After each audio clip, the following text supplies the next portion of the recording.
Hello and welcome to the video tutorial for recreating Madness by Muse.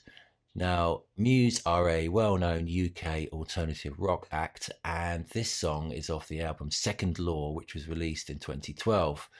The structure is essentially a 12-bar blues, and the production is very much influenced by contemporary dance music, especially dubstep and garage and IDM and styles such as that. We're going to go through the song track by track, and we're going to start with the bass. Now let's have a quick listen to it, solo it out.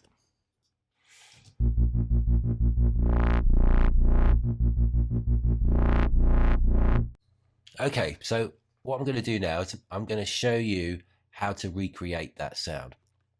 So we're just going to make a new track, and I'm going to use, in this case, the ES2 synth. Let me just copy a copy of the bass line down here and solo that out, and I'm going to use a preset synth bass real fat and have a listen to that.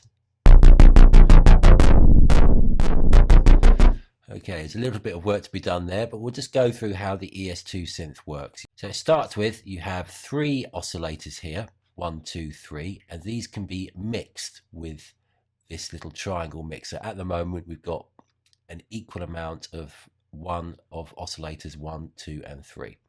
Now we can pitch these as well, and what I'm going to do first of all is I'm going to pitch them all to the same point. Instead of having them spread out, I'm going to pitch them all to one point like that. And now I'm going to change the oscillator types. I'll start with number 1. I'm going to change it to a sine wave with a little bit of FM modulation on it. I'm going to change this from a ramp wave, number 2, down to a synced square wave. And I'm going to change number 3 to a square wave.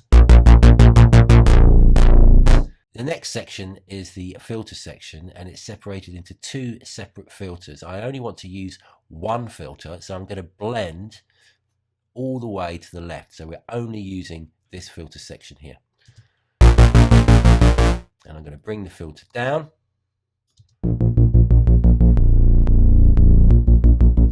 So that's quite getting nearer now, but it doesn't have that what type effect.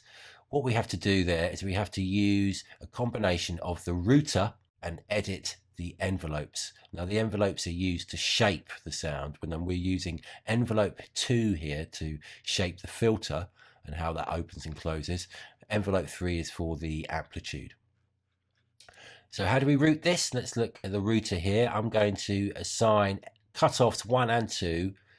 I'm not going to do it via anything. It's just going to be straight from envelope 2. And if I now turn up the attack time on envelope 2, and I must remember to turn up the amount to here, and then go for that.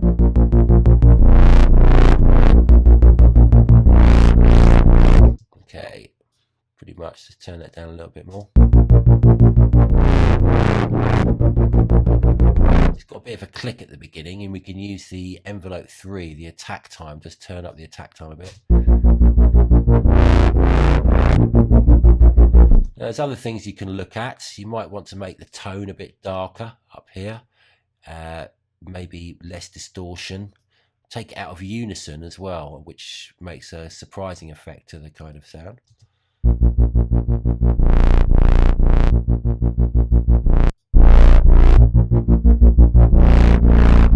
So that's shown you how you can use synthesis to create the basis of that bass line. Now let's just go back to the original now that I did before and show you what's happening with the other effects. Compression, straightforward compression, just to hold the sound together dynamically. I've used a stereo spread. Now this is an interesting effect. It's got bass frequencies down here going all the way up to treble frequencies, and you have the left speaker and the right speaker, and it essentially divides up the sound to go between the left and the right speakers in terms of its frequencies. If you turn it off, so it's got a good effect, that. And then a bit of EQ after that, and that's just boosting the bass end here, and a bit of the growl between 2 and 5K. Now I've ended this all with a sample delay. Now sample delay is a very good little tool because it allows you to delay one side of a sample of a piece of audio by a very small amount, samples in fact, and this creates a kind of phasing effect which is excellent, and you can use it on loads of things. It's a really good little effect. So let's hear that with and without. There you go. So that's the bass. There's a couple of little changes, like in terms of timing, that you need to be aware of. There's a tiny little bit. Where is it? Here it is. These notes here.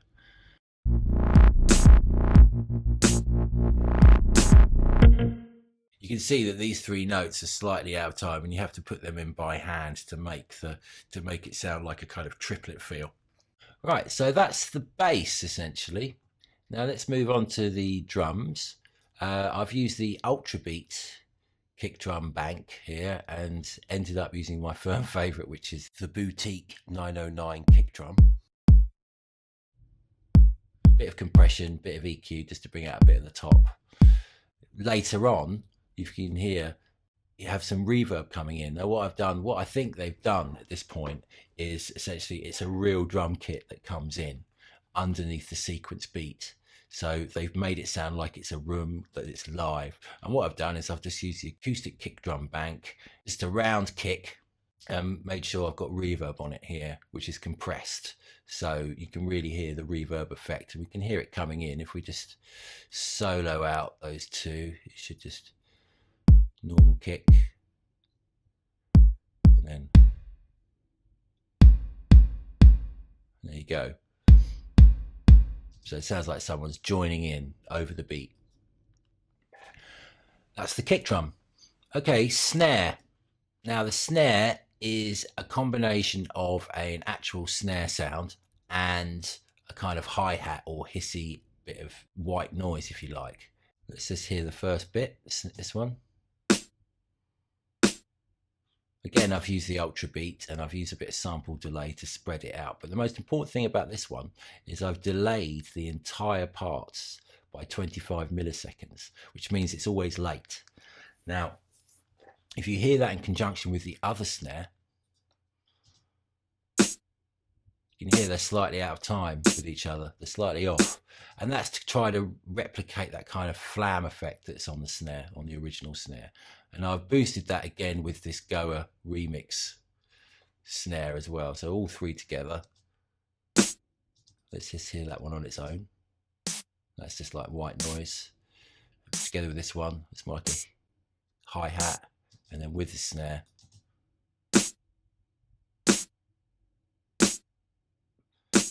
So that's a production technique, pulling it slightly off the beat so it makes it wider, so it makes it flam kind of effect. Again, I've added another transient snare at the end, which has got lots of reverb on it.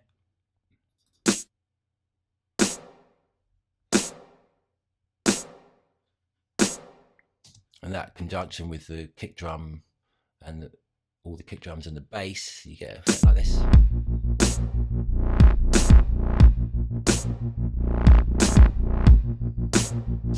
Yeah, and then finally at the end, when it kicks in, I've added a hi-hat.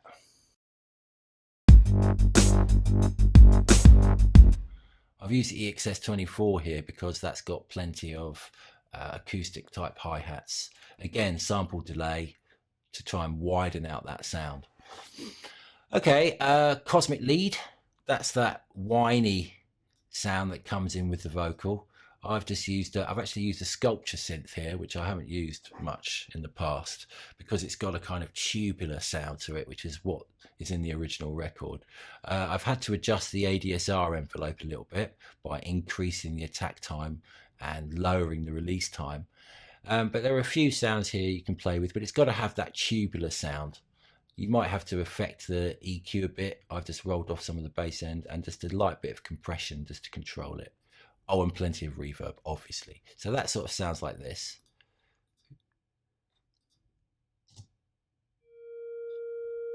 Very quiet notes.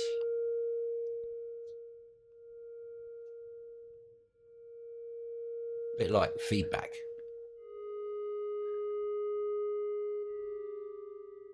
It's got some nice overtones in it as well. So this MIDI part, as I said, quite low velocities. It does have a bit of a variation when it's coming into the break, where you have some higher notes happening. Just a couple of high notes here.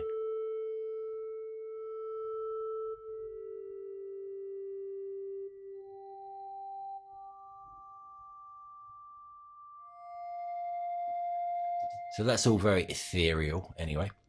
Right, okay. So the vocal kind of mechanical vocal that happens at the beginning.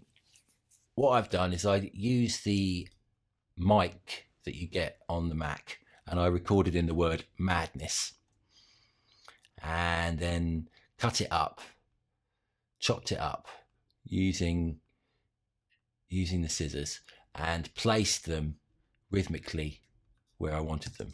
Now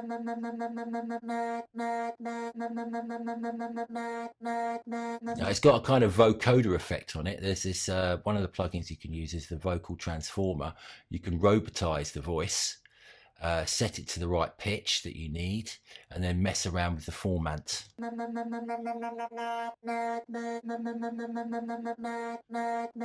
Make sure the mix is up quite high to make it sound as robotic as you want. I've spread it out with many more peaks and troughs here by changing the order. The channel EQ, roll off the bottom, boost the low mids to make it sound a bit weighty, and then follow it all off with a space designer, which is actually set to a very, very short delay, which makes it sound quite close in the mix. So that's important. So that's the vocal. Now, moving on to the muted guitar part.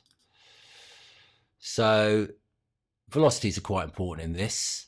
There are lots of sounds you can choose from the EXS24. I've used the Prog Rock muted, and I've started using the amp designer, which comes with Logic 9, and just used a clean amp, a little bit of reverb, boosted a bit of the treble here, and a bit of the presence as well, and played with the microphone position. So that's good fun to have a play with. And then the next thing is to have a pedal board, and I've just used to put a compressor pedal on. Channel EQ, just boosted around 500 Hertz. And again, a sample delay to make it sound like it's double tracked. Quite a long sample delay here, 931 samples. Let's just see what that sounds like. There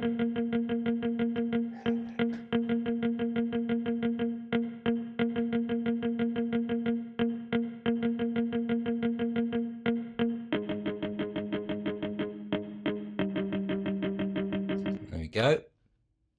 And then there's another little guitar that comes in, which is like a twangy, chordy thing, which has got lots of reverb on it. So that's this part here. Let me just solo it out. And when I've had to use automation on this,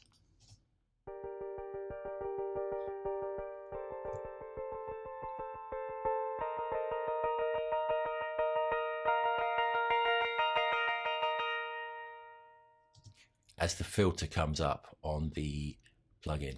So that, again, that's a Twangy electric plugin from the EXS24. I've used loads of tape delay, lots and lots of it, lots of wet level, quite a long feedback, just set on quarter notes. And that adds that kind of crescendo that comes in for the break. And that has to come in again after the break as well. So yeah, that's the Twangy electric. Then you have the solo. Now, it's quite good fun. I actually really enjoyed doing this solo on MIDI. It's not normally that a guitar solo sounds quite good on MIDI, but in this case, it's actually quite good. So if we just look at the MIDI information first, you have to use plenty of pitch bend on this, and modulation. That's a bit of modulation for one of the notes. If I look at the pitch bend as well, you can see we're bending up there, bending up, sliding down, up again, up.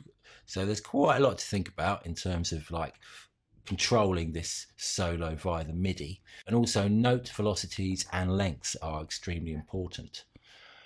In terms of the production side of it, Again, amp designer, but this time distorted amp, obviously. I've changed the microphone to a dynamic mic because I want that sort of close, rough sound.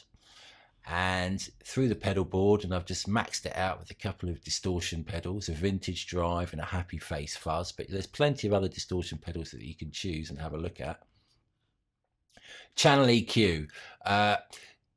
Because the pedals have got quite a high kind of frequency band, I've rolled off the top end to try and emulate, a real amped sound, and boosted between 200 and 500 to give it a bit of body.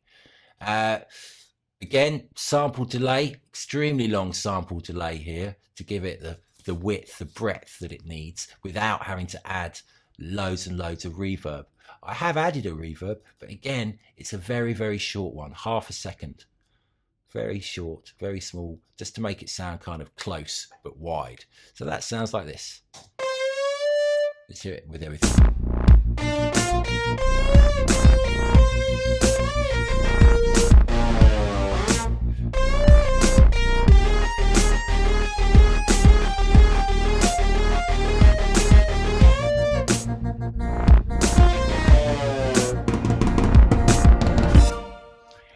Yeah, and so that brings us to the backing vocals. Now, you could do these live, but you might be running out of tracks by this point. If you're only meant to use 3, it's going to be pretty tricky to get all of the other vocals going on as well as the backing vocals. So what we have here is a 4-part harmony with a long note at the top and then a descending pattern going down here and resolving in the last bar. And I've used a choir for that, male ensemble choir, put lots of tape delay on it. I've increased the top end here quite a lot to give it that kind of breathy sound that you're looking for. You will have to change the attack times and the release times to make this work. And I've doubled that up with a synth, this kind of string synth from the ES2, just to give it a bit of lush body as well. So that's got spread on it. Again, I've rolled off the bottom, more of the top to make it sound airy. And yeah, so that sounds like this.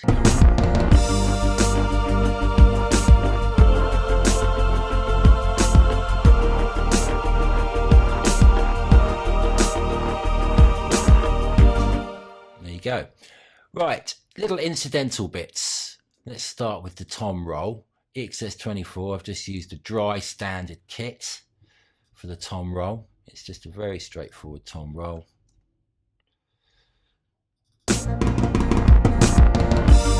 You can notice I've panned it severely. So again, you have to use automation for that, panning. And that's just going from right to left, panning the toms for effect. Okay, last little bits. The reverse piano. So this is a kind of little nod to Queen, which used a lot of reverse pianos in their production. What I did to do this is I actually went to loops and I put in piano. So yeah, I found a good chord that was in key. I think it's this one, that one. So I got that chord, I put it in, I bounced it in place, and then I reversed it using the sample editor. And that's what we've got here.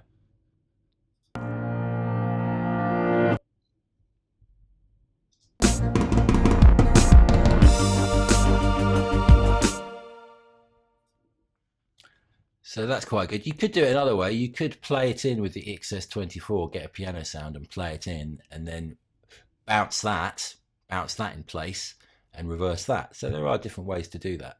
And then I found a body hit, just a little boom that comes in just before the solo. And that's it. Remember that you have to fade it out from about here to the end, because I don't want you to do the last bit, because the vocals are ridiculously good.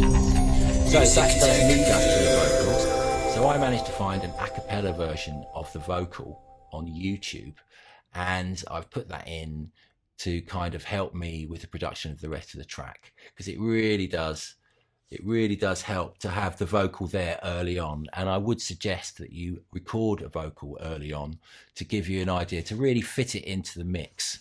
The vocal has quite a few parts. You've got the main, obviously got the main vocal, and then you have a harmony vocal which comes in the verses, and that gets progressively more complicated as it goes through, particularly between bars 41 and 49. We have this, again, a very Queen-like backing vocal pattern, kind of operatic thing going on, which is going to be quite difficult to recreate. But again, you need the main vocal in there first and then start thinking about the backing vocals.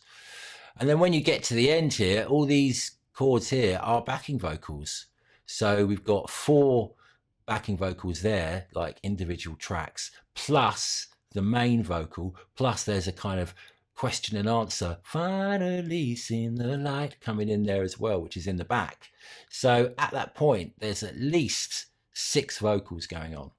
So how would you put that down to 3 tracks? What I would suggest is that the backing vocals, you bus to a stereo bus, and then you say that that is the backing vocals track. So it's like a stereo track. So you've basically got your 6 audio tracks, you bus them down to 2, and then that goes into your stereo mix. And that's it. That's pretty much Madness by Muse. I hope that's of help, and good luck with it. Thank you.